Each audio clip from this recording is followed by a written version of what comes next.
Hey guys, in this video, I will show you how to fix the VAN9003 error in Valorant. Alright, let's begin. First, search for Valorant on your PC. Open the file location. When the folder opens, right-click on the Valorant application and select Open File Location again. Inside the main folder, find Riot Client Services. Right-click it and select Properties. Go to the Compatibility tab, scroll down, enable Run this program in compatibility mode, and choose Windows 8. Apply the settings. Second, restart your PC and open your motherboard BIOS by pressing F12 during startup. Once the BIOS menu appears, go to the Boot or Security section, depending on your motherboard. Find Secure Boot, open it, and enable it.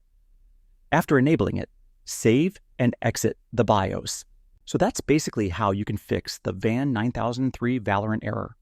And that's it for this video. If you find this helpful, consider subscribing and giving this a big thumbs up. Thanks.